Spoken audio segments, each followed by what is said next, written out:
بسم اللہ الرحمن الرحیم. عزیزان نام، آج نومبر 1975 کی 23 تاریخ ہے اور درس قرآن کریم کا آغاز سورہ الکہف کی آیت 83 سے ہو رہا ہے. 18/83. میں صاحب کا 2 درسوں کے ناول کے بعد آج حاضر ہو رہا ہوں. پچھلا درس 2 نومبر کو ہوا تھا اور یہی آیت یعنی سورہ الکہف کی آیت 83، اس میں ذوالقرنین کا جو ذکر آتا ہے، میں نے اس کا تعارف کرایا تھا اور اتنے ہی پر درس کا اکتفا کیا گیا تھا، کیونکہ جیسا کہ آپ کو معلوم ہے میری طبیعت ناساز تھی. تجدید یادداشت کے لیے چند الفاظ میں دوہرا دوں کہ ذوالقرنین تحقیق کچھ ایسا ہی بتاتی ہے، اگرچہ قرآن کریم میں تو اس کی تصریح نہیں آئی، لیکن تاریخی اعتبار سے یہ وہی شخصیت ہے کہ جسے اہل یونان سائرس کہتے تھے، یہودی انہیں خرس کہہ کر پکارتے تھے، اور عربوں کے ہاں یہ کیسرو کے نام سے متعارف تھے. میں نے عرض کیا تھا کہ قرآن کریم کی کشادہ دادمی کی یہ کیفیت ہے کہ ذوالقرنین زرتشتی مذہب یعنی مجوسی مذہب کا پیرو تھا. یہ اہل ایران کا قدیمی ہیرو تھا، اور مذہب کو اگر مجوسی مذہب کو الگ بھی کر دیا جائے تو اہل ایران کی عربوں کے ساتھ اس زمانے میں دشمنی ایک ضرب المثل کی یہ چاہیے حیثیت اختیار کی ہوئی تھی.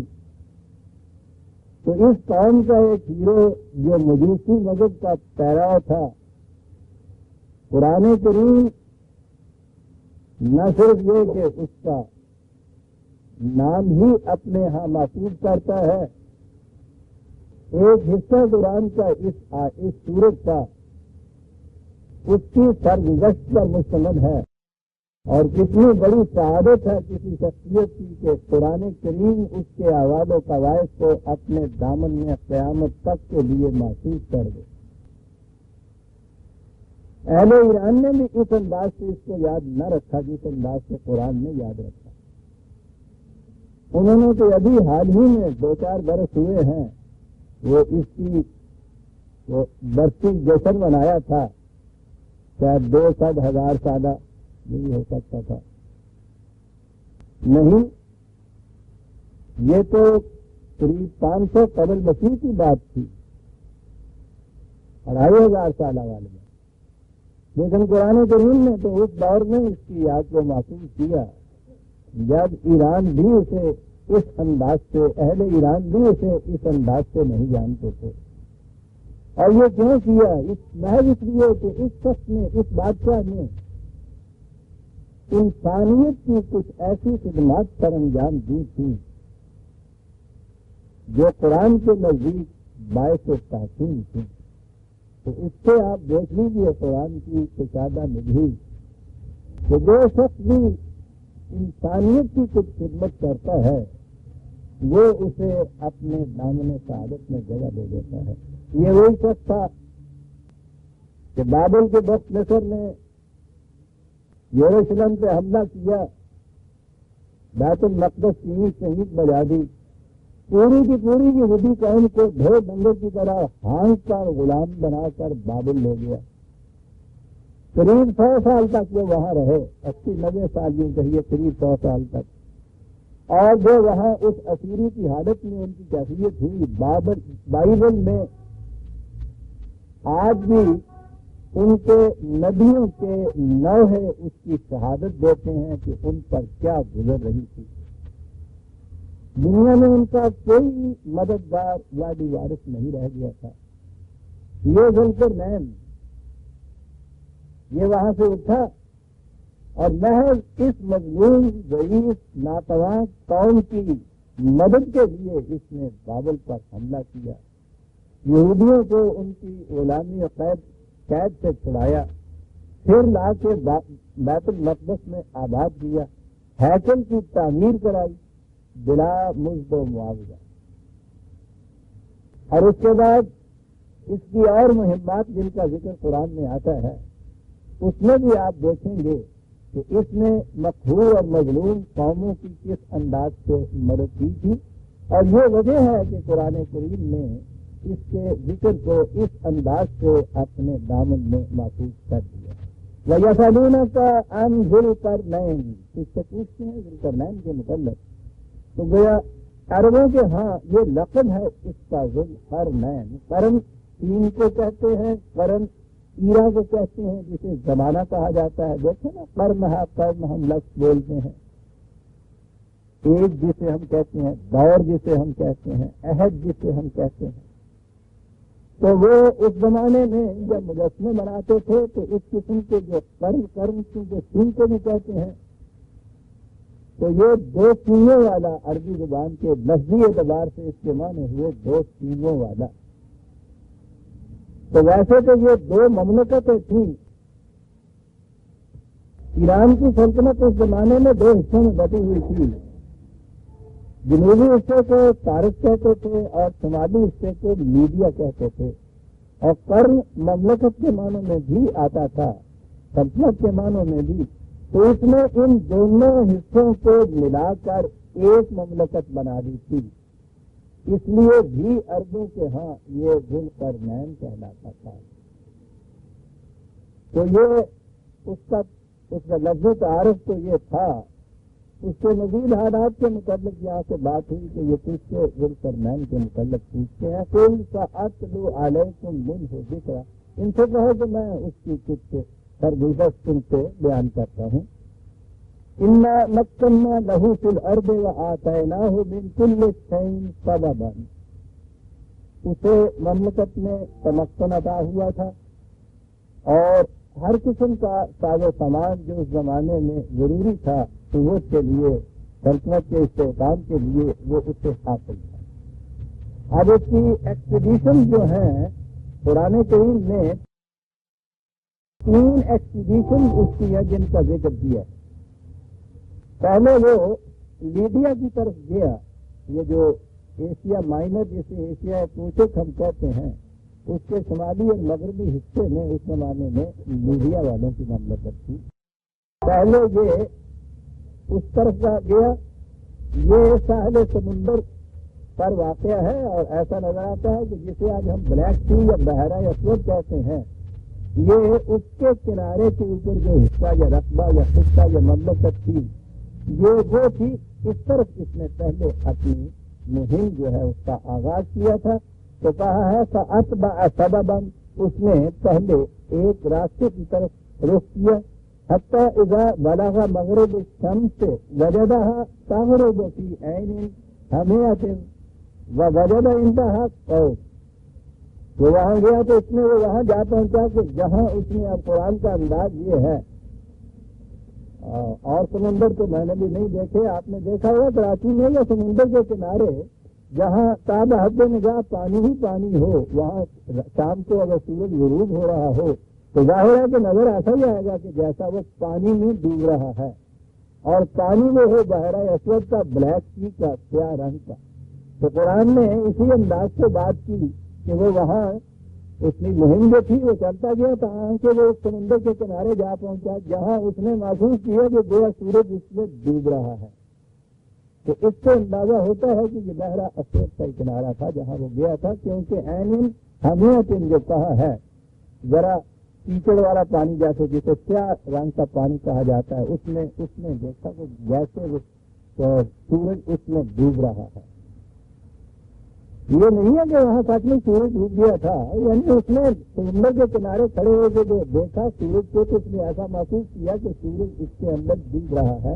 اور وہاں ایک قوم تھی، اس قوم اس نے سرکشی اختیار کر رکھی تھی، اس وجہ سے اس نے اس قوم پر حملہ کیا، اس پر یہ غالب آ گیا، اور اس غالب آنے کے بعد اگلا فکرہ یہ ہے قلنا یا غل کر نہیں اما ان تعذب و اما ان تتخذ فیہم حسنا۔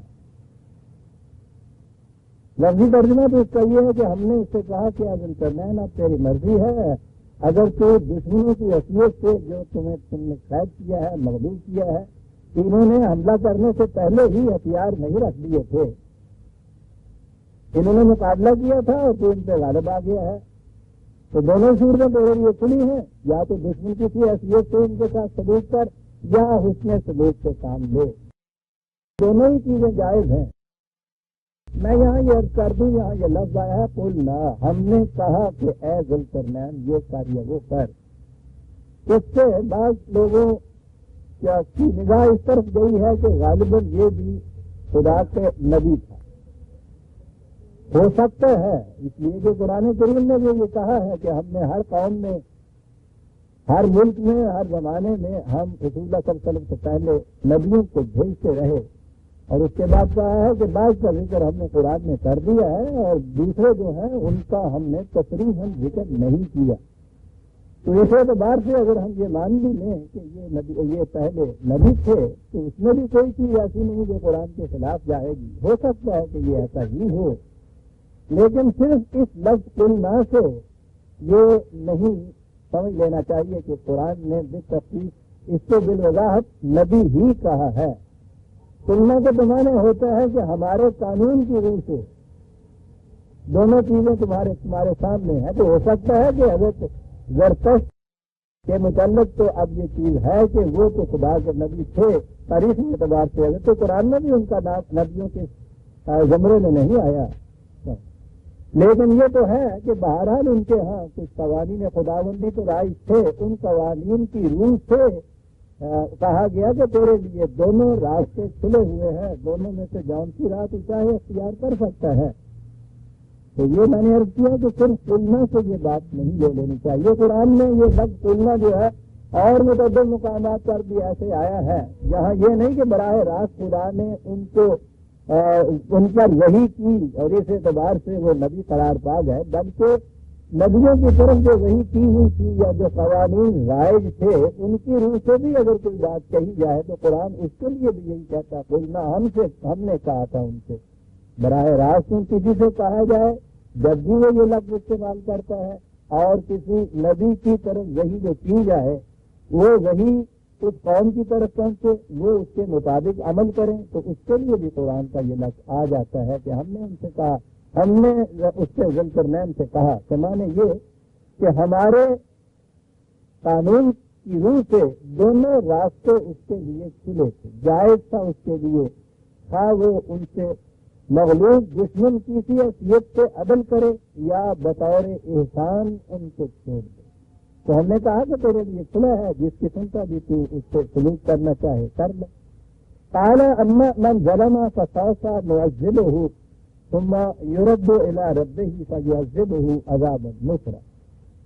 تو اس نے ان قوم سے کہا کہ جو کچھ پہلے ہو چکا ہے میں اس سے تو درگزر کرتا ہوں۔ تو یہاں سے بھی نظر آتا ہے کہ کتنے بڑے کیریکٹر کا، حسن صورت کا مالک تھا یہ شخص، اور قرآن نے یہی اپنی دفتین میں اس کو جگہ نہیں دے دی، بلند خصوصیات کا حامل تھا یہ شخص۔ تو اس نے ان سے کہا کون سے کہ جو کچھ پہلے تم کر چکے ہو اس سے میں درگزر کرتا ہوں، البتہ اس کے بعد سن لو، اگر اس کے بعد تم نے ایسی سرکشی اور ظلم اور استبداد کی روش اختیار کی پھر تمہیں سخت سزا دی جائے گی، یہاں بھی تمہیں سزا ملے گی، اور پھر جب خدا کے یہاں جب جاؤ گے تو اس سے بھی زیادہ شدید سزا تمہیں ملے گی۔ وَأَمَّا مَنْ آمَنَ وَعَمِلَ صَالِحًا فَلَهُ جَزَاءً الْحُسْنَى وَسَنَقُولُ لَهُ مِنْ أَمْرِنَا يُسْرًا۔ اس کے برعکس تم میں سے جو خدا کی صداقتوں پر ایمان لے آئے گا اور پھر عمل صالح کرے گا تو اس کا بدلہ بھی اس کو ملے گا نہایت حسن کارانہ انداز سے، اور اس کے متعلق ہم اپنی طرف سے بھی آسائشیں بام پہنچائیں گے۔ تو وہ دونوں ہی چیزیں ان سے اس قوم سے کہہ دی گئیں۔ تو اب ظاہر ہے کہ جو شخص کفر اور ایمان کے راستوں کے متعلق بیان کر رہا ہے تو وہ خدا کی وحی کا تو پیرا تھا اسے براہ راست ملی تھی یا وہ جو اس کے نبی کو وہی ملی تھی اس کا اتباع کر رہا تھا. تاریخ یہی بتاتی ہے کہ وہ زرتشت کا پیراؤ تھا اور ان دونوں میں زیادہ بوجھ نہیں ہے. جیسے جانشین کسی کا ہوتا ہے اتنا ہی فاصلہ ہے زمانی اعتبار سے، اور مکانی اعتبار سے تو فاصلہ ہی نہیں تھا، یہ وہیں کا رہنے والا تھا دن کرنا ہے. تو بہرحال جو بات اس میں صحیح ہے وہ وہی شخص کہہ سکتا ہے جو خدا کی وحی کا اتباع کر رہا ہے. پہلی مہم یہ ہے. دوسری مہم اس کی تاریخ یہ بتاتی ہے کہ وہ بلخ کی طرف سے جو ایران سے مشرق کی جانب واقع ہے وہاں بھی ویسی قبائل بستے تھے اور انہوں نے بھی وہاں خلفشار اور انتصار پیدا کر رکھا تھا. یہ امن قائم کرنے کے لیے اس طرف سے ثم اتبع سببا دوسری طرف سے نکلا حتی اذا بلغ مطلع الشمس سے وہ مشرق کی طرف گزر گیا. یہ وہاں تو تھا نا مغرب الشمس تھا، سورج غروب ہوتا نظر آیا. یہ گیا کہ جہاں سورج چڑھتا ہوا نظر آیا تو گیا یہ جانب شرق اب گیا ایران سے مشرق کی جانب. اس لیے میں نے کہا ہے کہ غالباً یہ بلخ کی مہم تھی جو تاریخ بتاتی ہے کیونکہ وہ علاقہ ایران سے مشرق کی طرف واقع ہے. وجدها تطلع على قوم لم نجعل لهم من دونها سترا. وہاں وہ ایسے ویسی قبائل تھے خانہ بدوش کہ جن کے پاس ایسے مکانات بھی نہیں تھے جو انہیں اس دھوپ سے بھی محفوظ کر رکھتے. یوں ہی جھونپڑیوں میں بسنے والے یہ جو ہمارے ہاں کے نومیڈک ٹرائبز ہوتے ہیں خانہ بدوش جنہیں ہم آپ کہتے ہیں وہ اس قسم کے کچھ ٹرائبز تھے. اور قرآن نے یہ کہہ کے ان کا تعارف کرایا ہے کہ وہ ایسا سامان بھی ان کے پاس نہیں تھا کہ وہ دھوپ سے بھی محفوظ رہ سکتے. کسالے وقد احطنا بما لديه خبرا. اس قوم کی سرکشی کو بھی اس نے دبایا، ان نے بھی اصلاح کی. اور اب اس کے بعد تیسری مہم کا ذکر آتا ہے. یہ ایسا نظر آتا ہے کہ یہ کاکیشیا کے پہاڑوں کی طرف تھا اور دراصل یہ ہے وہ مہم جس کی اہمیت کی بنا پر قرآن نے اس کے تذکرے کو خود اتنی اہمیت دی ہے. ثم اتبع سببا پھر وہ ایک طرف سے چلا حتی اذا بلغ بین السدین وجد من دونهما قوما لا يكادون يفقهون قولا. وہاں یہ ہے تو وہاں اس نے جا کے دو پہاڑوں کے درمیان جو درہ تھا اس درے میں سے گزرا یا دوسری طرف جب پہنچا تو وہاں ایک ایسی قوم اسے نظر پڑی کہ وہ اس کی زبان بھی نہیں سمجھتی تھی.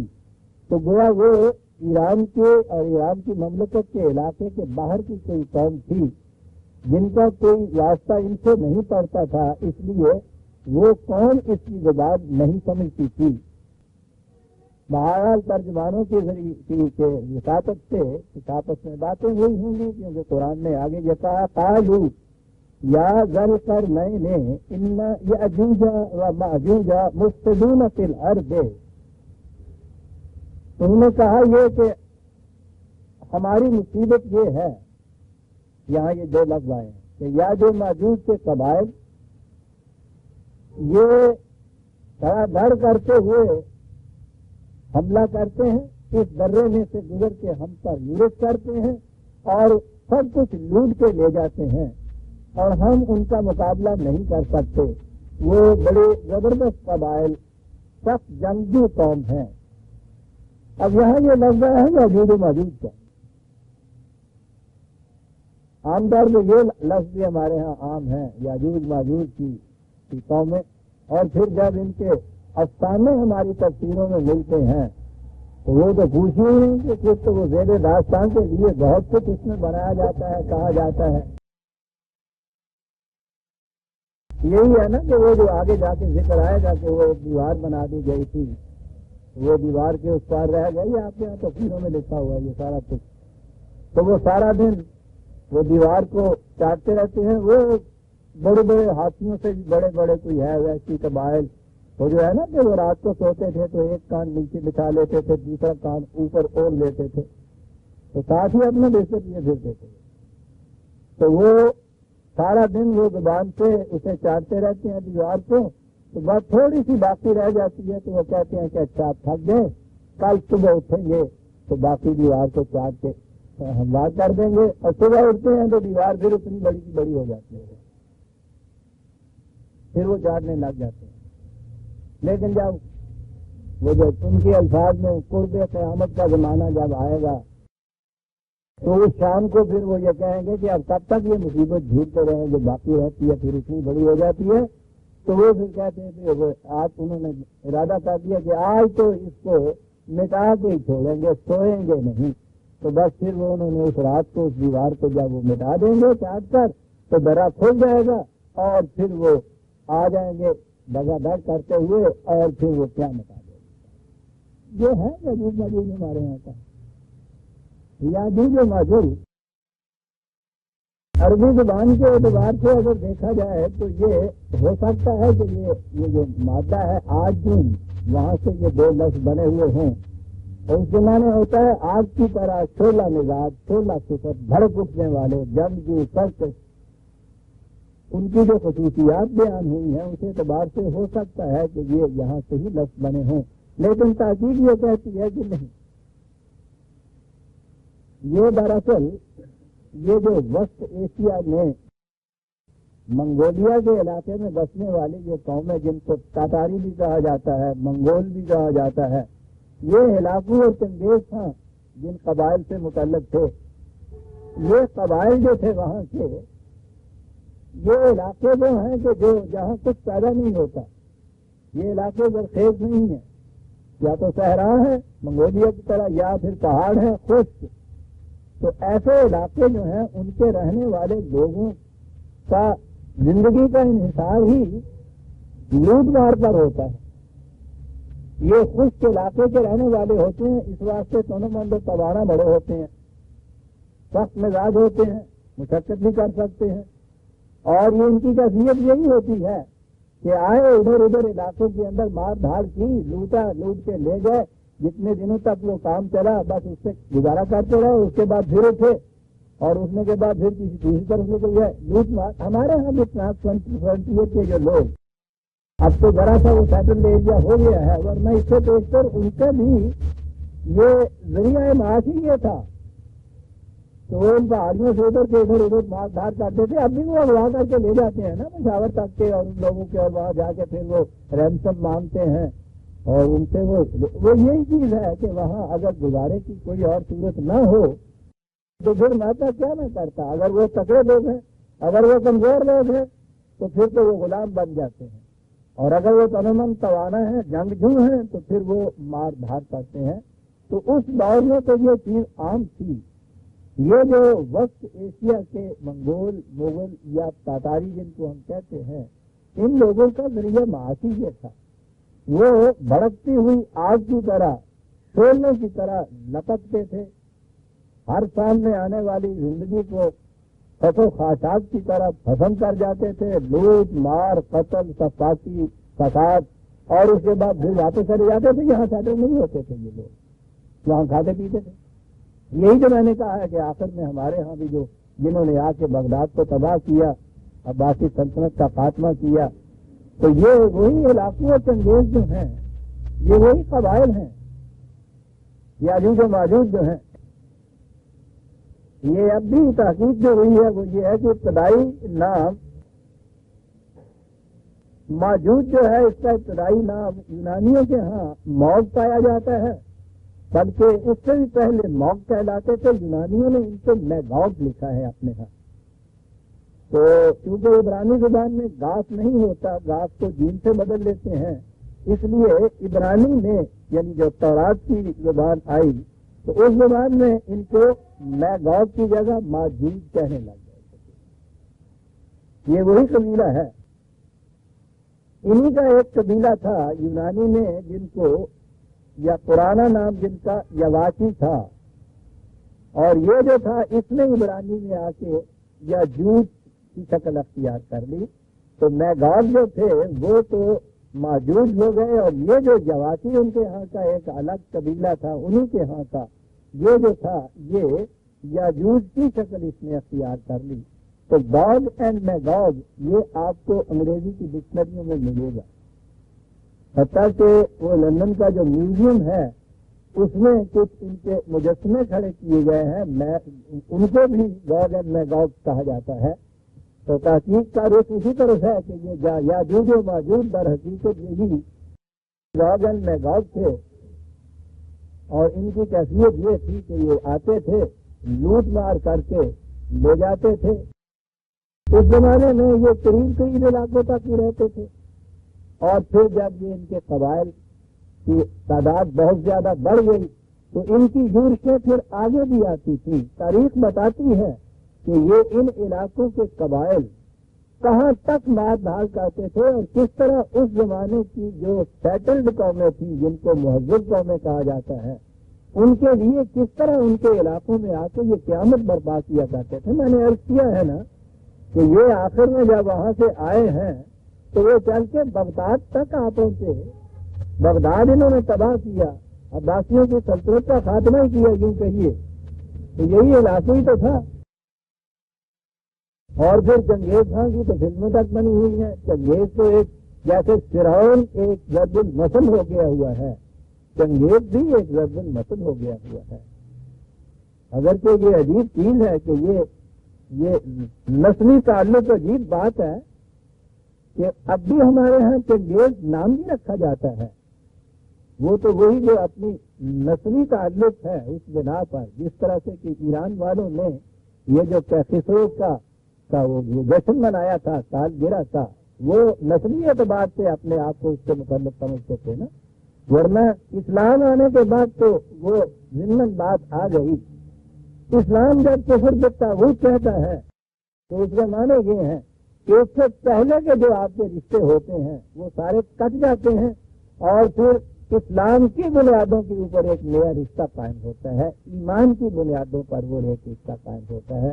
اس لیے اسلام کے نقطۂ نگاہ سے آپ کے ہیروز بھی وہی پھر رہ جائیں گے کہ جو اسلام کے اقدار کے پابند ہوں، خواہ وہ اس سے پہلے کے ہوں یا اس کے بعد کے ہوں. نسلی اعتبار سے، وطنی اعتبار سے، کسی دوسری نسبت کے اعتبار سے کسی قوم کے پہلے تعلقات کسی اپنے اسلاف سے کتنے ہی کیوں نہ ہوں، اسلام لانے کے بعد وہ وجود جو تعلقات کی ہیں وہ ساری ختم ہو جاتی ہیں، اور پھر رشتہ جو ہے وہ ایمان ہی کا رہ جاتا ہے. اس رشتے کے اندر حضرت نوح علیہ السلام آئے یا اس کے بعد پھر سلمان پارسی کیوں نہ آئے.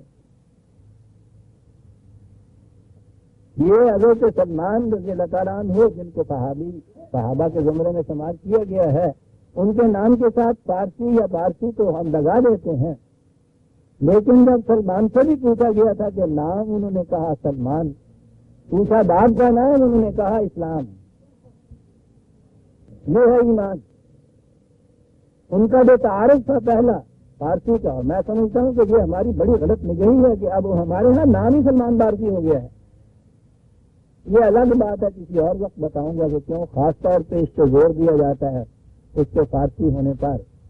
لیکن خود ان کے متعلق یہ بات ہمارے ہاں موجود ہے روایت میں، اور ایمان کا تقاضا یہی ہونا چاہیے تھا.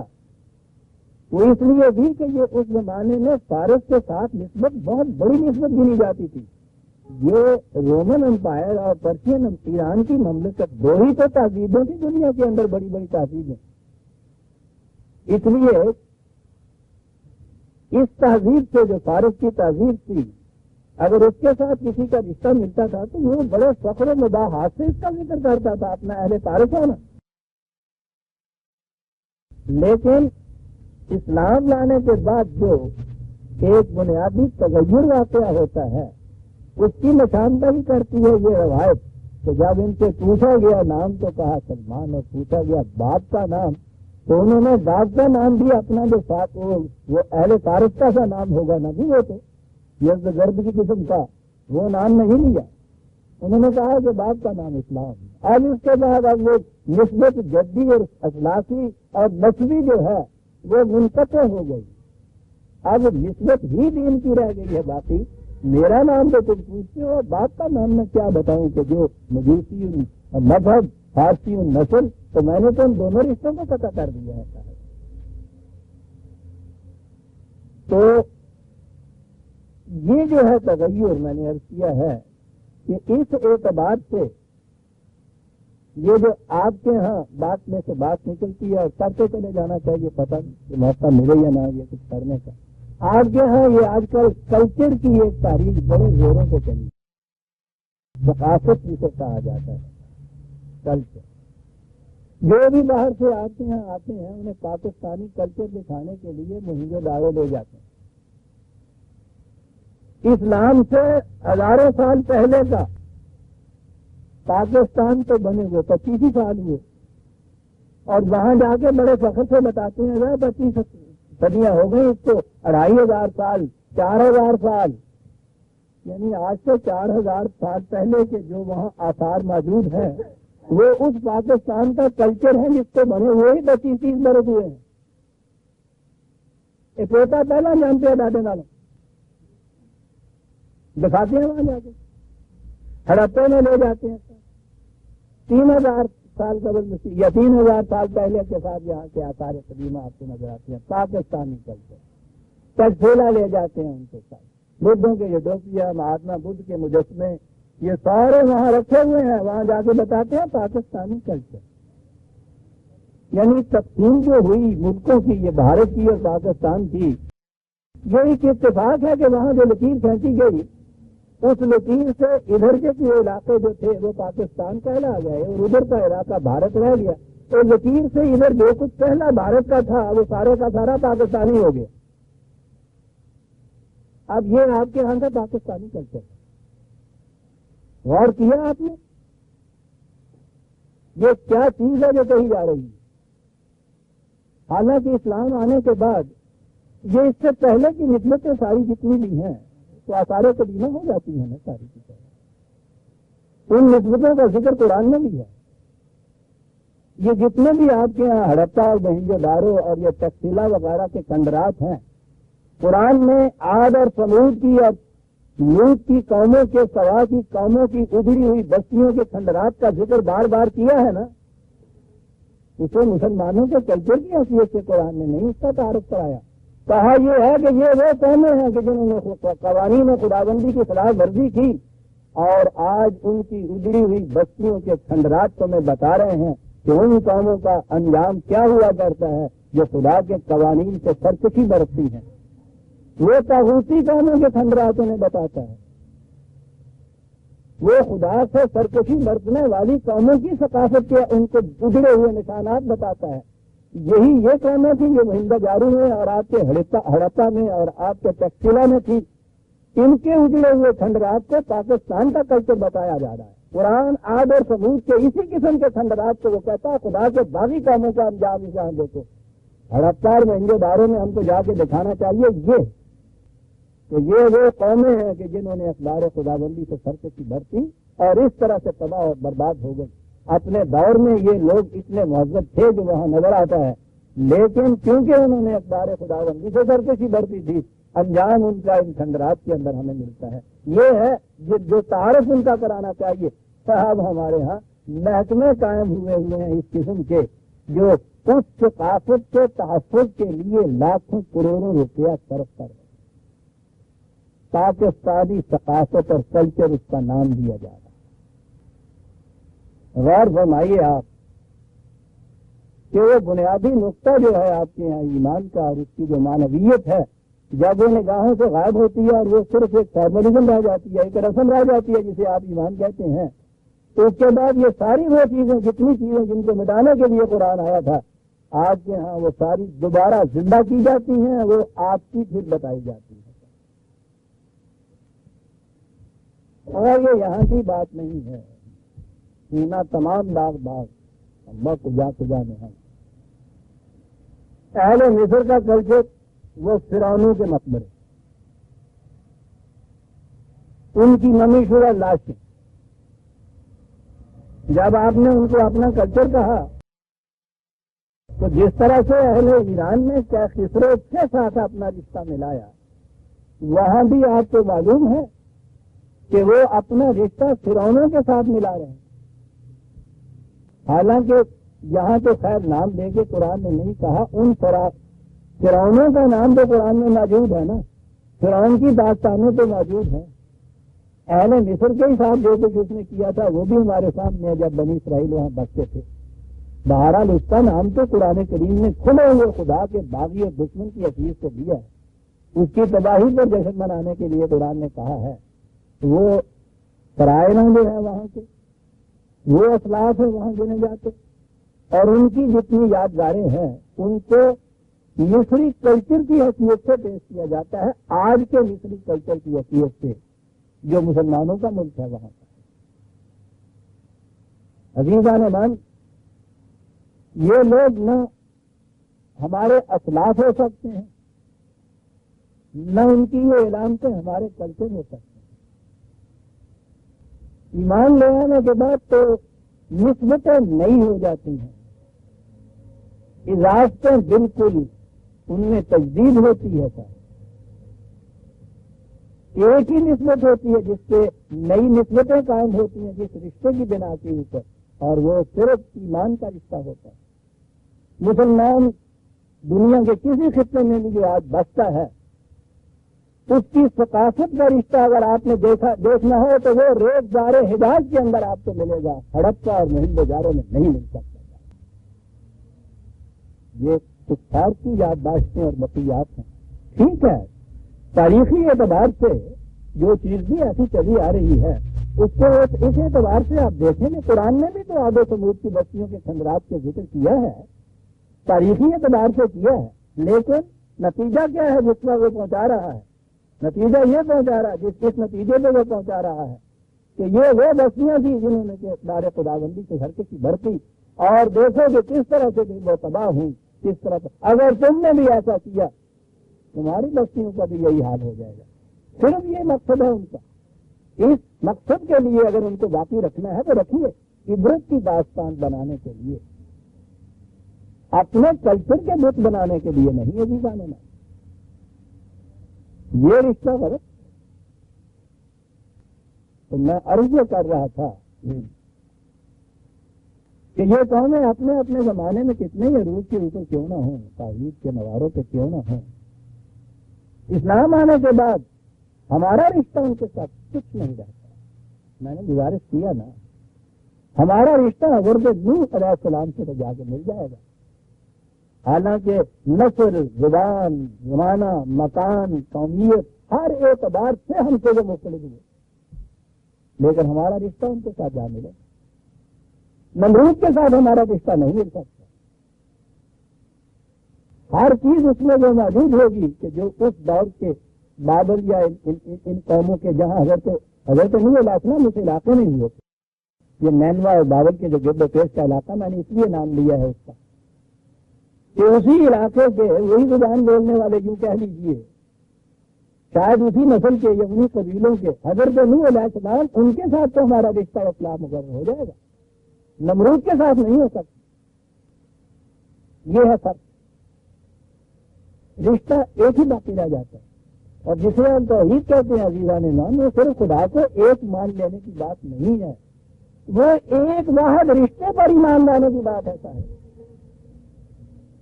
یہاں تو اتنا بودھ ہے ہم نے اور ان کے اندر 2000 سال کا۔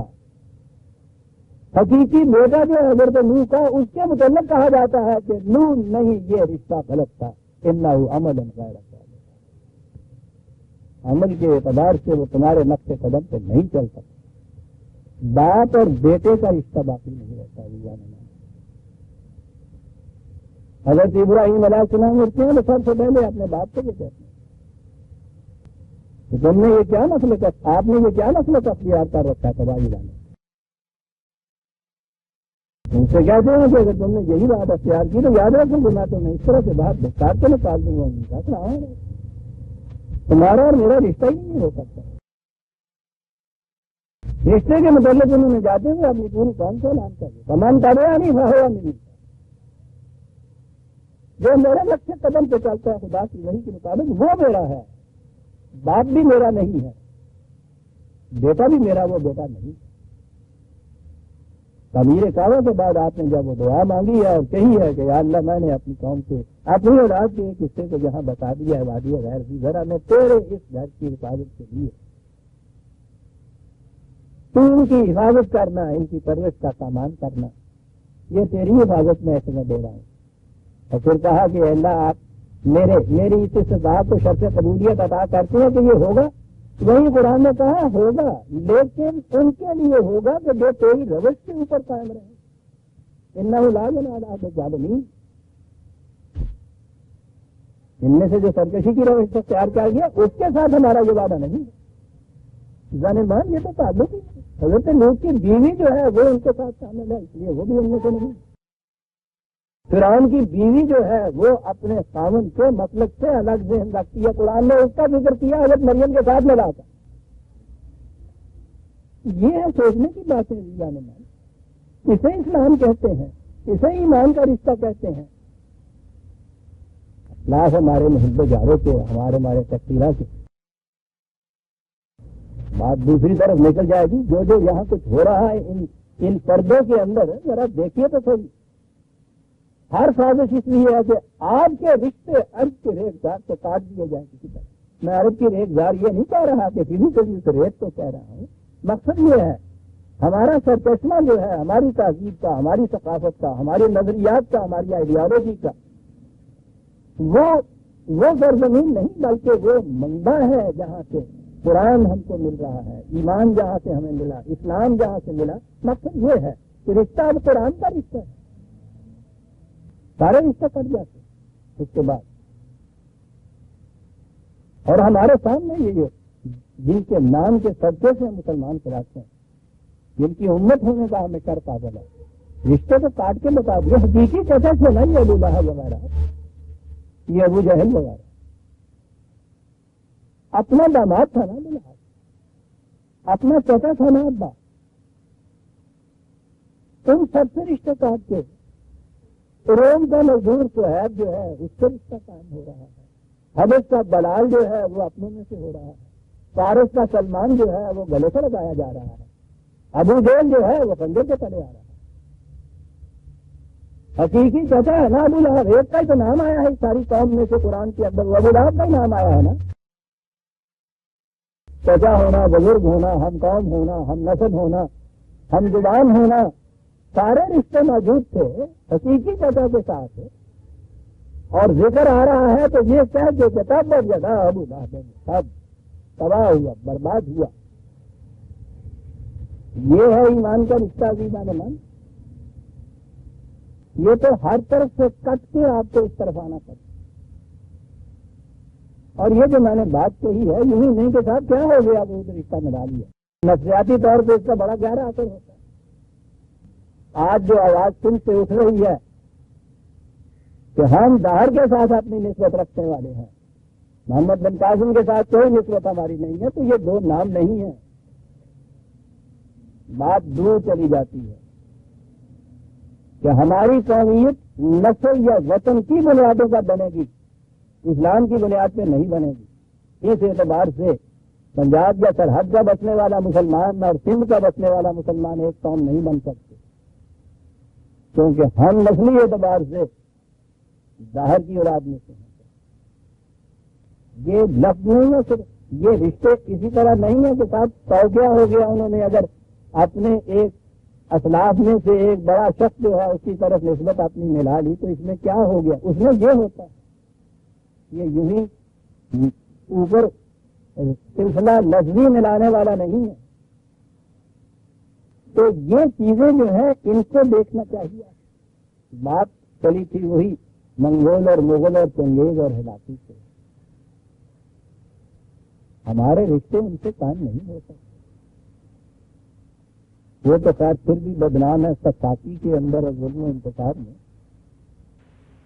ان میں اگر یہ چیزیں کسی میں نہ بھی ہوں، سوال نسل اور وطن اور زبان کے اشتراک کا بات نہیں رہتا، سوال صرف ایمان کا رہتا ہے، اور جسے آپ دو قومی نظریہ کہتے ہیں جو آج صرف لفظ کے اعتبار سے دہرایا جاتا ہے، عملاً اس کے خلاف ہو رہا ہے۔ اس کے معنی یہ ہے کہ قومیت کا مدار ہی اشتراک ایمان کے اوپر ہے۔ جیسا میں نے ابھی عرض کیا ہے کہ یہی اشتراک تو تھا کہ جس میں فارس نے سلمان کو تو اپنا ہم قوم ہی نہیں اپنا بھائی بنا دیا، ملنی کہہ دیا اس کو، لیکن خود حقیقی چچا جو ہے وہ غیروں میں اس کا شمار ہو گیا. اسے کہتے ہیں یہ جسے دو قومی نظریہ کہتے ہیں. ابو لہب اور محمد صلی اللہ علیہ وسلم دو قوموں کے افراد تھے. محمد صلی اللہ علیہ وسلم کی قوم ان پر مشتمل تھی، تو ہے وہ ضلالت سلمان پر اور عمر پر. ان کی قوم جو تھی وہاں وہ ابو لہب، ابو جہل، ابو سفیان پر. انہی میں سے کٹ کے ابو سفیان جب ادھر آئے ہیں تو رضی اللہ تعالیٰ عنہ ہو گئے. کسے کہتے ہیں توحید؟ یہ وحدت ہے ایمان کی، جس بنا پر مختلف نسل، قوم، زبان، ملک کے افراد ایک امت واحدہ بنتے ہیں. ورنہ اس سے کیا فرق پڑتا؟ کسی نے کہہ دیا خدا آئے گا، کسی نے کہہ دیا نہیں یہ تین ہے. وہ آگے جا کے یہ عملاً فرق یہ پڑتا ہے. توحید کے معنی یہ. تو میں کہہ یہ رہا تھا کہ یاجوج و ماجوج وہ قبیلے تھے تاتاریوں کے، منگول کے، مغلوں کے، جن کا تعارف بعد میں آ کر ایک انگیز و ہلاکو کی شکل میں ہمارے ساتھ ہوا. تو یہ اسی زمانے میں اس قوم نے ذوالقرنین سے یہ کہا کہ یہ ہمیں بڑا ستاتے ہیں. آ جاتے ہیں یہ روا داروڑا کی طرح اور مار بھاگ کر کے، لوٹ مار کر کے چلے جاتے ہیں، اور پھر اس کے بعد پھر ہم محنت مشقت کر کے کچھ تھوڑا بہت کماتے ہیں، پھر یہ آ جاتے ہیں، پھر لوٹ کے چلے جاتے ہیں. ان کا کچھ علاج کر دیجیے. فَهَلْ نَجْعَلُ لَكَ خَرْجًا عَلَىٰ أَن تَجْعَلَ بَيْنَنَا وَبَيْنَهُمْ سَدًّا. یہ ہے وہ نقطہ عزیزان من جس کے لیے قرآن کریم میں میں سمجھتا ہوں کہ ذوالقرنین کے تذکرے کو اپنے دامن دوام میں جگہ دے دی ہے، اور اتنی بڑی سعادت کا مالک اس کو بنا دیا ہے کہ ہر روز کروڑوں کی تعداد میں مسلمان جب قرآن پڑھتا ہے ذوالقرنین کا نام بھی عزت اور احترام سے لیتا ہے. بڑی سعادت ہے صاحب جس کے حصے میں آ جائے. اور یہ ہے وہ مقام. اس قوم نے ان سے کہا کہ یہ کام تم ہم کر دو، روک تھام کا انتظام کر دو، اس درے میں کسی طرح سے پاٹ دو اس درے کو ایسے کہ وہ ہم پہ یورش نہ کر سکیں، ہم محفوظ ہو جائے. اور اس کے بعد جیسا کہ فائدہ ہے کہا کہ ہم تمہارے بعد گزار ہو جائیں گے، ہم تمہیں خراج دے دیا. مگر بظاہر یہ کوئی ایسی بری بات نہیں ہے. ٹھیک ہے خراج لے لینا یا بعد گزار کسی کا بن جانا، لیکن یہ ہے جس بنا پہ نظر آتا ہے کہ یہ وحی کا ابتدا کرنے والا ذوالقرنین تھا. قال ما مکنی فیہ ربی خیر. کہا کہ یہ اس خدمت کے معاوضے میں میں تم سے خراج نہیں لینا چاہتا، میرے خدا نے مجھے جو دے رکھا ہے میرے لیے وہ بہت ہے.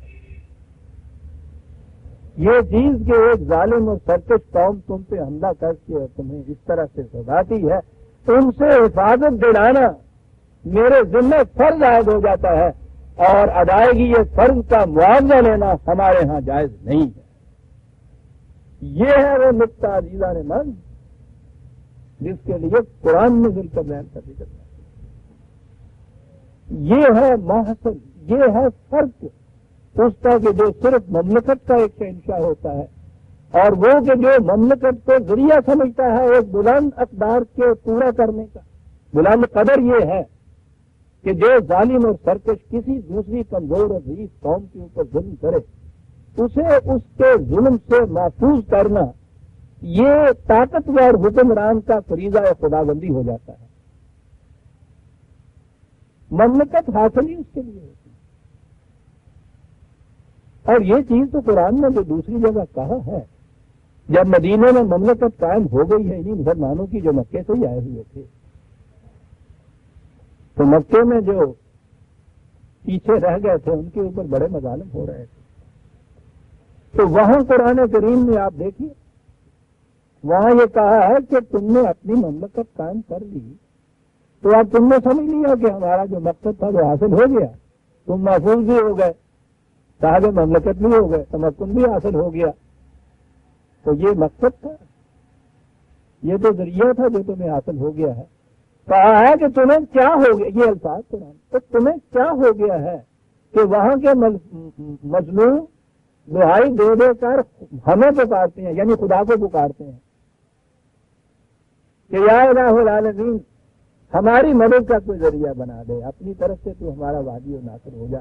خدا ان سے کہتا ہے مدینے کی مملکت والوں سے کہ تمہیں کیا ہو گیا، سنتے نہیں ہو وہ کس طرح ہمیں پکار رہے ہیں۔ اور بات اگلی یہ آ گئی کہ مظلوم پکارتا تو خدا تو ہے، خدا براہ راست اپنی فوجیں لے کے نہیں آ جاتا، خدا یاد دلاتا ہے ان کو جنہوں نے خدا کے نام کے اوپر مملکت قائم کی ہوئی ہوتی ہے کہ ہمارے نام پہ مملکت قائم کرتے، سنتے نہیں ہو وہ ہمیں کس طرح سے پکار رہے ہیں، اڑتے کیوں نہیں ان کی مدد کے لیے سر۔ یہ فرق ہوتا ہے مملکت اور مملکت میں۔ یہ ہے وہ مملکت جسے اسلامی کہلانے کا حق حاصل ہے، یہ ہے وہ مقام جہاں قرآن نے ذوالقرنین کا ذکر یہاں کیا ہے۔ کیا بات ہے کہ یہ سرکش و ظالم قبیلے آ کے ہمیں لوٹ کے لے جاتے ہیں، ہم میں اپنے میں اتنی قوت نہیں کہ ہم اپنی حفاظت کر سکیں، ان کی مدافعت کر سکیں۔ یہ پہاڑ کا درہ ہے، اسے کاٹ دیجیے، ہم محفوظ ہو جائیں گے، ہم تمہارے بات گزار ہو جائیں گے، ہم تمہیں کرا ہی دیں گے۔ اور وہ کہتا ہے کہ اس کے بدلے میں تم سے کچھ نہیں لے سکتا، میرے خدا نے مکن نہیں کی، جو تمکن مجھے عطا کیا ہے وہ تمکن تو عطا ہی سے نہیں کیا تھا، تم صرف یہ کہو، یہ کرو وَآیَنُونِی بِقُوَّةٍ اجعل بینکم و بینہم ردما، صرف مجھے مین پاور تم دے دو اور میں یہاں ایک ایسی دیوار کھڑی کر دیتا ہوں جو تمہیں محفوظ کر دے گی، باقی سب کچھ جو ہے میں انتظام کر لوں گا۔ وہ تمہارے یہاں مزدور جو ہیں وہ کچھ کام کریں، اتنے مزدور نہیں ہے میرے ساتھ، بس اتنا سا تم کر دو۔ آتونی زبر الحدید، یہ لوہے کے بڑے بڑے ٹکڑے یہاں پڑے ہوئے ہیں، نظر آتا ہے کہ ان پہاڑیوں میں سے یہ بھی نکلتا ہوگا کچھ، ان کو تمہارا مزدور طبقہ یا جو قوت جو تم دیتے ہو مجھے نفری افرادی قوت جس پر کہتے ہیں، مین پاور جس کا ترجمہ ہے، تو یہ لوہے کے ٹکڑے وہاں سے لے آئے۔ حتیٰ اذا ساوا بین الصدفین قالنتہو، اس نے ان لوہے کے ٹکڑوں کو پتھر کے ساتھ ملا کے، قرآن تو اشارتاً بات کرتا چلا جاتا ہے نا، تو درہ جو تھا چھوٹا سا درہ نظر آتا ہوگا، اس کو اس نے کاٹ دیا، رکھ دیا، اور اس کے بعد کہا کہ لو اب آگ دھونکو اس کے اندر، تاکہ یہ اتنی مضبوط دیوار ہو جائے، درمیان میں لوہا دیا ہوا ہے، ساتھ پتھر دیے ہوئے ہوں گے۔ حتیٰ اذا جعلہ نارا قال آتونی افرغ علیہ قطرا، جب وہ بالکل دہک گئی آگ کی طرح تو اس نے اس کے اوپر پگھلا ہوا تانبا انڈھیل دیا اور اس طرح سے اس کو مضبوط کر دیا۔ فَمَسْتَطَاعُوا أَن يَظْهَرُوهُ وَمَا اسْتَطَاعُوا لَهُ نَقْبًا، ایسا بنا دیا کہ نہ تو وہ اس پر چڑھ سکتے تھے نہ اس میں وہ نقد لگا سکتے تھے۔ اور یہ کچھ کرنے کے بعد انہوں نے کچھ شکریہ بھی تو ادا کرنا چاہا ہوگا، کہا کہ نہ بھائی، قَالَ هَذَا رَحْمَةٌ مِّن رَّبِّي،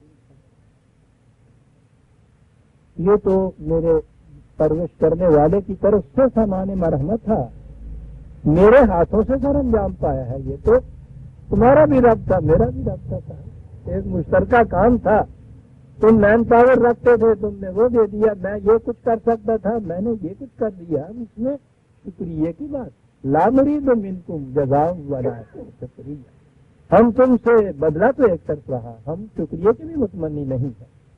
دیوار کہا کہ میں نے ایسی بنا دی ہے، یاد رکھو کہ اب اس کو نہ اس کے اوپر یہ چڑھ سکے گے نہ نقد لگ سکے گی، محفوظ ہو جاؤ گے، لیکن ساتھ ہی عجیب بات، فَإِذَا جَاءَ وَعْدُ رَبِّي جَعَلَهُ دَكًّا وَكَانَ وَعْدُ رَبِّي حَقًّا۔ عجیب چیزوں قرآن کیا جاتا ہے، یہ نہیں کہا کہ قیامت تک کے لیے اب یہ دیوار کوئی نہ ڈھا سکے گا نہ اس کے اوپر چڑھ سکے گا، کہا کہ حالات بدلتے جائیں گے، ہو سکتا ہے کہ اس کے بعد پھر ایسا زمانہ آ جائے کہ اس قسم کی دیواریں کچھ حیثیت ہی نہ رکھیں فوجوں کی یورش کے راستے میں، ایک توپ کا گولہ جو ہے اس کو ہموار کر دے، نقب کی تو یہ کیفیت، ایک ہوائی جہاز کا حملہ جو ہے پہاڑوں کے اوپر سے وہ آ جاتے ہیں، تو یہ تو درے کی دیوار ہے، یہ تو کچھ شے ہی نہیں ہے۔ یہ ایسے نظر آتا ہے، یہ جو ہے درہ دانیال جسے کہتے ہیں، یہ وہ مقام ہے، وہاں اب بھی کھنڈرات ہیں ایک درے کے اندر اس قسم کی دیوار کے، کہ جو پتھروں اور دھات سے ملی ہوئی بنی ہوئی تھی، اس کے باقی بڑے بڑے کھنڈر جو ہیں، بڑے بڑے بولڈرز جو ہیں وہ وہاں ہیں موجود۔ محققین کا اندازہ یہ ہے کہ یہ غالباً یہ وہ دیوار ہوگی۔ آگے چل کے میں جب آؤں گا سورہ انبیاء پر 21ویں سورت پر، وہاں ذکر آیا ہے ان کا یاجوج ماجوج۔ قرآن میں 2 ہی جگہ ان کا ذکر ہے، یا جہاں ہے یا وہاں ہے، اور وہاں کے ذکر میں خاص بات قرآن نے کہی ہے جس پہ یہ فکر کا رخ اس طرف اڑتا ہے کہ یہ وہی قبائل تھے جو ان پہاڑیوں کے اوپر سے، چٹانوں کے اوپر سے اچھلتے کودتے شولوں کی طرح آگے بڑھتے تھے۔ وہاں قرآن نے یہ کہا، بات تو وہ لمبی ہو جائے گی، اس لیے اتنا ٹکڑا تو میں چھوڑتا ہوں، وہ وہیں میں بیان کروں گا، یہاں یہی کہوں گا۔ 21/96، 21/96، حتی اذا فتحت یاجوج و ماجوج وہم من کل حدب ینسلون۔ وہ دور آئے گا کہ اس قسم کی جو رکاوٹیں ہیں کچھ معنی نہیں رکھیں گی کے لیے، وہ یوں ہی ہموار ہو جایا کریں گی، اور اس کے بعد یہی قبائل جو ہیں اس قسم کے من کل حدب ینسلون، یہ قرآن نے کہا، ان بلندیوں سے، ان چٹانوں سے، ان پہاڑیوں کے اوپر سے وہ کودتے ہوئے، ناچتے ہوئے، اچھلتے ہوئے، بلکہ نسل ہے، اچھلتے ہوئے اس طرح سے آگے آ جائیں گے۔ وَاقْتَرَبَ الْوَعْدُ الْحَقُّ فَإِذَا هِيَ شَاخِصَةٌ أَبْصَارُ الَّذِينَ كَفَرُوا۔ آگے وہ بات ہے کہ یہ عجیب قسم کی جنگوں کا زمانہ ہوگا جس میں آنکھیں کھلی کی کھلی رہ جائے گی، کہ ایسے ایسے سامان مدافعت جو اس سے پہلے وہ اس قدر دشمن کی روک ثابت ہوا کرتے تھے، یہ آپ کے ہاں کے قلعہ ہے، یہی تھی نا رکاوٹیں۔ یہ جتنے آپ کے ہاں سے وہ دریائے خیبر کے روح سے آگے آیا کرتے تھے، پہلی رکاوٹ ان کے ہاں دریائے اٹک ہوا کرتے تھے، تو دریا کا پار کر لینا کچھ مشکل نہیں تھا، لیکن وہاں ایک ایسا حصار قائم کرنا چاہیے تھا کہ جو آنے والوں کی روک کا سامان ہو۔ اٹک کا قلعہ آپ نے دیکھا ہے، جو لوگ وہاں سے گئے ہیں، وہ کہاں سے شروع کیا گیا ہے، اور اس کی جو بڑی دیوار ہے وہ دریا کے اندر تک چلی گئی ہے۔ تو اس زمانے میں تو یہ دیواریں روک دیا کرتی تھیں حملہ آوروں کی یورش کو، آج تو پہاڑ بھی نہیں روک سکتا۔ تو اسی لیے وہاں یہ کہا ہے کہ جب اس کے بعد زمانہ اور پلٹا لے گا، دنیا آگے بڑھے گی، تو اس کے بعد تو پھر یہ جو میں نے بنا دی ہے تمہیں یہ دیوار درمیان میں، یہ بھی کچھ حیثیت نہیں رکھے گی، لیکن تمہاری حفاظت تو بہرحال یہ کر دے گی۔ فَإِذَا جَاءَ وَعْدُ رَبِّي جَعَلَهُ دَكَّ وَكَانَ وَعْدُ رَبِّي حَقًّا۔ یہ یاد رکھو، یہ بات ہو کے رہے گی، اس زمانے میں کہیں جائے رہے گی۔ یہ ایسا ہوگا کہ یہ درہ جو آج تم دیکھ رہے ہو، یہ دیوار اس میں جو میں نے کھڑی کی ہے، اتنی محکم دیوار کہ تم مطمئن ہو گئے ہو کہ اب محفوظ ہو گئے ہیں، ہم واقعی تم محفوظ ہو گئے ہو۔ یہ ابدی طور پر حفاظت کے سامان نہیں رہیں گے، وہ دور آئیں گے جن میں یہ سامان حفاظت کرے کہاں کی طرح اڑ جایا کریں گے، اور یہ خدا کا وہ وعدہ، وہ قانون ہے جو پورا ہو کر رہے گا۔ وَتَرَكْنَا بَعْدَهُمْ يَوْمَئِذٍ جَمُوجَ فِي بَعْضٍ وَنُفِخَ فِي الصُّورِ فَجَمَعْنَاهُمْ جَمْعًا۔ اس وقت تم دیکھو گے کہ ایک فوج دوسری فوج پر کس طرح سیلاب کی طرح امڑتی ہے، شعلوں کی طرح لپکتی ہے، وہ جنگ کے بگل بجیں گے۔ اب یہاں آ کے پھر عام ہمارے ہاں کی تفسیروں میں، ہمارے ہاں تو جہاں بھی نفخ سور آیا، سور پھونکا جائے گا تو وہ قیامت تک کے لیے وہ بات آ گئی صاحب۔ ٹھیک ہے، قیامت کے سور تو پھونکے جائیں گے، اور وہ بھی وہ بات کچھ سور کی اور بھی ہے۔ خیر، وہ قیامت کا ذکر آئے گا تو میں عرض کروں گا، لیکن اس کے معنی تو یہ جنگ کا جو بگل بجتا ہے، یہ آج کی بات نہیں ہے بگل کی۔ بہت قدیم زمانے سے یہ نرسنگے وغیرہ جو رکھے ہوئے تھے ان قوموں نے، وہ یہی چیزیں تھیں، یہ پھونکے جاتے تھے بگل کے لیے، جنگ کے لیے یہ علامت ہوتی تھی۔ نفخ سور جنگ کے لیے، اعلان جنگ جسے کہتی ہیں، یا اپنے ہاں کے افراد کو اکٹھا کرنا جنگ کی خاطر، یہ اس کے لیے اس زمانے میں ذرائع اور آلات تھے۔ جہاں قرآن نے یہ کہا ہے اس کے معنی وہ قیامت کا معصور ہی نہیں ہے، بلکہ یہاں یہ اس طرح سے جو جنگیں ہوتی ہیں اس کی علامت کے طور پہ بھی قرآن نے یہ کہا ہے کہ پھر وہ دور آئے گا کہ یہ فوجیں شعلوں کی طرح لپک کے ایک جگہ سے دوسری جگہ پہنچیں گی، راستے میں یہ رکاوٹیں ان کے لیے سد راہ نہیں ہو جائیں گی، جنگ کے بگل بجیں گے، فجمعناہم جمعا، دور وہ آئے گا کہ کسی ایک علاقے کی فوج دوسرے علاقے کے اندر داخل ہو کے اس سے نہیں آمادہ بجنگ ہوگی، جمعناہم جمعا، دنیا بھر کی فوجیں اکٹھی ہو جایا کریں گی، چاہے سلطنین کے دور کی بات نہ بھی کہیے تو کم از کم 6 صدی عیسوی قرآن کریم کے نزول کے زمانے کی بات تو یہ ہے نا جو قرآن کے اندر ہے۔ اس دور میں یہ بات کہنا، اس دور کی بھی کیفیت یہی تھی، ایران والے رومن بازنطینی امپائر کے اوپر زیادہ سے زیادہ حملہ کر دیتے تھے، وہ ایران کے اوپر آ جاتے تھے، ایران والے عرب پہ حملہ کر دیتے تھے، یعنی پاس پاس کے علاقوں تک ہی جا سکتے تھے، پیدل یا گھوڑوں پہ تو جانا ہوتا تھا۔ لیکن اس دور میں یہ کہنا کہ پھر یہ فوجیں اپنے قریبی علاقوں کے ساتھ ہی آویزش میں نہیں آیا کریں گی، فجمعناہم جمعا، اس میں تو عالمگیر جنگ ہوگی، وعرضنا جہنم یومئذ للکافرین عرضا للذین کانت اعینہم فی غطاء عن ذکری وَقَانُوا لَا يَسْتَطِيعُونَ سَمْعًا، یہ اقوام جو آپس میں اس طرح سے ٹکرائیں گی اور ان کا عالمگیر اس طرح سے میدانوں کے اندر ایک دوسرے کے خلاف ایک بھیڑ جو ہوگی، یہ وہ قومیں ہیں کہ جو خدا کے قوانین سے اعراض برتنے اور کفر برتنے والی ہیں، خدا کے قوانین پر ایمان رکھنے والی قومیں، وہ ان میں سے ایک انسان دوسرے انسان کے گلے پہ خنجر نہیں رکھ سکتا۔ یہ وہ قومیں ہیں کہ جو اس سے اعراض برت کے اپنے لیے نئے نئے نظام قائم کریں گی، سیاست کی بنیادیں بالکل نہیں ہوں گی، قومیت کے دائروں میں بٹی ہوئی ہوں گی، استحصال اور ایکسپلائٹیشن ہر قوم کا مطمع نگاہ ہوگا، بعضکم لبعض عدو، قرآن نے جو کہا ہے کہ انسان امت واحدہ ہونے کے باوجود ایک دوسرے کا دشمن ہو جائے گا اور ایک دوسرے کے سامنے کھڑا ہو جائے گا، یہ وہ قومیں ہوں گی کہ ہمارے قوانین کی طرف سے جن کی آنکھوں پر پردے پڑے ہوئے ہیں۔ کیا انداز ہے بات کہنے، آنکھوں پر پردے پڑے ہوئے ہوں گے، لیکن جو سنانے والا بھی ان کو سنائے گا یہ بات کہ یہ غلط روش ہے تمہاری جس پہ تم چل رہے ہو، وہ اس کی بات کو بھی انسنی کر دیں گے۔ کہا یہ کیفیت ہوگی اس دور میں ان قوموں کی، اور یہ تذکرہ کر کے ذوالقرنین کا بات لا کر پھر ایک اصول کی، یعنی اب یہ ایک پرٹیکولر انڈیویجول خاص فرد کا ذکر نہ رہا، عام بات آگے آ گئی نا کہ پھر وہ دور آئے گا جب جنگ کے اسباب و ذرائع بھی ایسے ہو جائیں گے کہ اس قسم کی رکاوٹیں کچھ نہیں کر سکیں گی، پھر قومیں بھی ایک دوسرے کے قبائل کی طرح جنگ نہیں ہوگی، عالمگیر افواج کی جنگ ہوا کرے گی۔ وہ اس لیے ہوا کرے گی کہ انہوں نے انسانوں کو اس طرح مختلف دائروں میں تقسیم کر رکھا ہوگا کہ ایک دائرے کے اندر بسنے والا انسان دوسرے دائرے کے اندر بسنے والے انسانوں کے خون کا دشمن ہو جائے گا۔ یہ اس لیے ہوگا کہ وحدت انسانیت کا قانون جو خدا نے دیا ہے وہ نظر انداز کر دیا جائے گا، نگاہوں سے اوجھل ہو جائے گا۔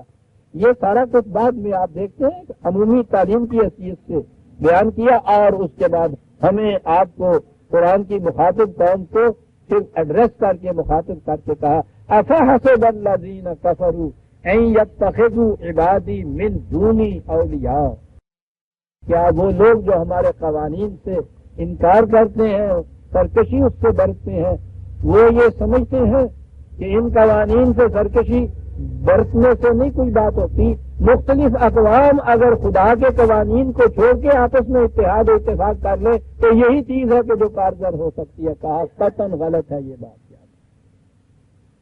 یوں ہم کچھ نہیں کر سکتے، تم نے خدا کے قوانین کو چھوڑ کے ایک دوسرے کو اپنا مددگار، ایک دوسرے کو اپنا حلیف یہ قرار دیا، معاہدے تم کر لیتے ہو آپس میں، یہ بھی ٹھیک ہے، اقوام عالم بھی مل کے وہاں کچھ ریزولوشن پاس کر لیتی ہیں، یہ بھی ٹھیک ہے، کہا کہ اس سے انہیں امن نہیں قائم ہو سکے گا۔ یہ جو ہے من دونی، خدا کے قوانین کو چھوڑ کے جو باہمی تم تولیت کا انتظام کرتے ہو، ایک دوسرے کی رفاقت کا، معاہدوں کا، اتحاد کا، متحدہ اقوام بھی بنا لیتے ہو، اس سے امن عالم قائم نہیں ہو سکتے گا، من دونی سے نہیں ہو سکے گا صاحب، یہ ہے اعلان۔ میں نے عرض کیا تھا نا عزیزان من، قرآن کی آیات کے ایک ایک لفظ کے اوپر کھڑے ہونا چاہیے۔ اس نے یہ نہیں کہا کہ باہمی اتحاد جو ہے وہ کام نہیں دے سکے گا، یہ بڑی چیز ہے، اتحاد تو وہ بڑا، اختلافات کو رفع کرنے کے بعد بڑا زور دیتا ہے، اور وحدت تو اتحاد سے ہی پیدا ہوتی ہے نا آگے چل کے، لیکن بنیاد اتحاد کی کیا ہونی چاہیے؟ اگر من دونی اتحاد ہوا ہے تو کہا کہ نہیں، یہ باہمی عدالتوں کو ختم نہیں کر سکے گا۔ امن ہمارے سامنے عزیزان من، 1500 سال پہلے کی کہی ہوئی بات ہے، آج ہمارے سامنے دنیا چیخ رہی ہے، یعنی اس وحدت انسانیت کے لیے چیخ رہے ہیں، لیکن اس کے لیے جو طریقے اختیار کرتے ہیں وہ من دونی اختیار کرتے ہیں۔ سب کچھ وہاں آئے گا، قانون خداوندی نہیں وہاں آئے گا، انسانوں کے بنائے ہوئے قوانین وہاں ہوں گے، روز بنتے ہیں روز ڈہ جاتے ہیں۔ وہ قراردادیں کیا کر رہی ہیں آپ کو؟ ایک قرارداد اب ریسنٹلی پاس کی ہے نا وہاں کی میجورٹی نے، کہ یہ جو اسرائیل کی حکومت ہے یا اسرائیل جو ہے، صہیونیت جو ہے، زیونزم جو ہے، یہ نسل پرستی ہے، اس کی بنیاد ایک حقیقت ہے۔ کوئی ان کے خلاف انہوں نے الزام عائد نہیں کیا، کوئی جھوٹا جرم نہیں ان کے خلاف عائد کیا۔ اسرائیل سے یہ کہنا کہ یہ نسل پرستی ہے ایک ایسا واقعہ ہے جس کی وہ تردید کر ہی نہیں سکتے، یعنی یہ بنیاد ہے نا۔ دنیا میں کہیں اور آپ یہ نہیں دیکھیں گے کہ یہودی مذہب نہیں اختیار کر سکتا کوئی شخص جو اسرائیل کے گھر میں پیدا نہ ہوا ہو، یعنی اتنی بڑی ریشنلزم جو ہے وہ دنیا کے کسی قوم میں نہیں آپ کو ملے گی، مذہب ہی نہیں اختیار کرتا۔ یہودیت جو مذہب ہے وہ اس نسل کے اندر محدود ہے، غیر بنی اسرائیل یہودی مذہب اختیار نہیں کر سکتا۔ کہیں بھی آپ کو یہ نسل پرستی ملتی ہے؟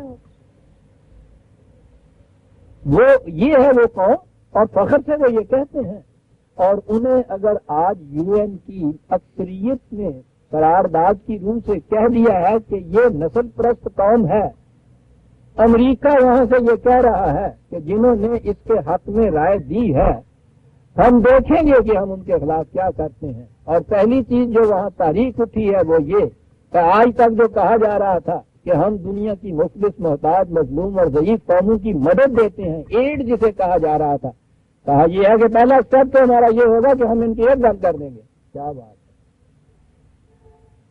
دیکھا من دونی کا اتحاد جو ہوتا ہے وہ کیا رنگ لاتا ہے۔ سب سے بڑا اسپانسر یو این کا ہی امریکہ ہی ہے، بنیادی جسے فاؤنڈر ممبر کہتے ہیں، سب سے زیادہ اثر اسی کا ہے وہاں۔ اس کی یہ کیفیت ہے، اپنی بنائی ہوئی جو ایک ادارہ ہے ان کا، اس ادارے میں جو ان کا قانون جمہوریت ہے کہ اکثریت کا فیصلہ سب کے لیے قابل قبول ہوگا، وہ فیصلہ وہاں ہوتا ہے، اور وہ سب سے پہلے اس کے خلاف اعلان کرتا ہے۔ اور اعلان کیا کرتا ہے؟ جن قوموں کی ہم مدد کیا کرتے تھے اگر انہوں نے ان کے حق میں یہ رائے دی ہے ان کی مدد بند کر دیں گے۔ یہ ہے جو انسانیت کی آپ کہتے ہیں فلاح و بہبود کے لیے کیا جا رہا ہے۔ عزیزان من دنیا میں جو کچھ بھی کیا جائے گا اس میں انسانیت کی مدد نہیں ہوگی، اپنے ہی مفاد ہوں گے، وہ ڈائریکٹلی ہوں یا انڈائریکٹلی، بال واسطہ ہوں یا بلا واسطہ۔ کوئی محض انسان ہونے کی حیثیت سے کسی انسان کا احترام نہیں کرے گا۔ یہ تو خدا کا قانون ہے جو کہے گا کہ وَلَقَدْ كَرَّمْنَا بَنِي آدم۔ ہر انسانی بچہ محض اس لیے کہ وہ انسانی بچہ ہے یکساں واجب التکریم ہے۔ یہ ہے جو خدا کے درمیان میں لا کے آپ اتحاد کریں گے، اس کی بنیاد اس پہ ہوگی۔ یہ اتحاد جو اس کو چھوڑ کے کرو گے اس کی بنیاد یہ ہوگی ان کے اپنے قوانین کی روح سے، ڈیموکریسی کی روح سے اکثریت کا فیصلہ یونوں کا ہے، اقوام عالم کا فیصلہ ہے، اور امریکہ کے خلاف براہ راست نہیں ہے۔ وہ جسے وہاں متوقع رکھنا چاہتا ہے، مسلمانوں کے قلب کے اندر جو خنجر گھونٹ کے بیٹھا ہوا ہے، اس کے خلاف ایک ریگولیشن UN میں پاس کرتی ہے. ارے بابا مسلمانوں کی اقوام نہیں کر رہی ہیں، عربوں کی قومیں نہیں کر رہی ہیں، UN کی اتحادی قومیں کر رہی ہیں، اور وہ بھڑک اٹھتا ہے. من دونی اولیاء، اور جو جہاں جہاں بھی یہ چیز ہوگی تولیت باہمی دوستی، کیا لفظ ایسا ہے، اولیاء من دونی، دوستی کا مدار جہاں تم لوگوں کا باہمی خدا کے قوانین کو الگ کر کے ہوگا، اس کا نتیجہ یہ ہوگا اِنَّا أَعْتَدْنَا جَهَنَّمَ لِلْكَافِرِينَ نُزُلًا. یہ ساری کوششوں کے باوجود زندگی ان کی جہنم میں گزرے گی. بظاہر عجیب لفظ ہے یہاں نزلہ، بظاہر نظر آئیں گے ایسے اکٹھے ہوئے جیسے مہمان بلائے جاتے ہیں اپنے. تو مہمانوں کی تو خاص طور پہ کچھ تواضع ہوتی ہے، احترام ہوتا ہے، عزت ہوتی ہے. کہتا ہے وہاں جو بلائے جائیں گے یہ ڈیلیگیٹس ان کو رکھا جائے گا بڑے بڑے عظیم ہوٹلوں کے اندر. پوچھو ہی نہیں وہاں گیا ہوا کہ مہمانی کتنی بڑی ہوتی ہے. کہتا ہے مہمانی جو یہ ہو رہی ہوتی ہے در حقیقت جہنم کے اندر بسنے والوں کی مہمانی ہے.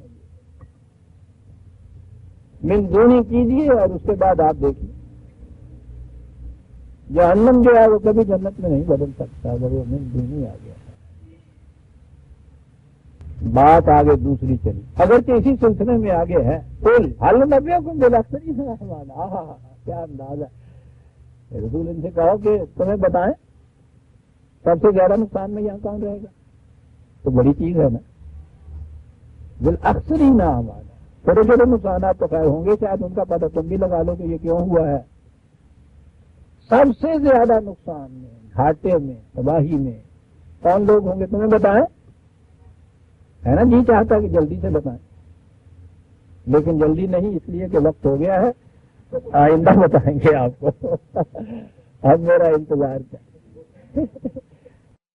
یہ ہم سورہ الکہف کی آیت 102 ہم نے کر لی، 103 سے آئندہ ہم لیں گے. ربنا تقبل منا انک انت السمیع العلیم. شکریہ.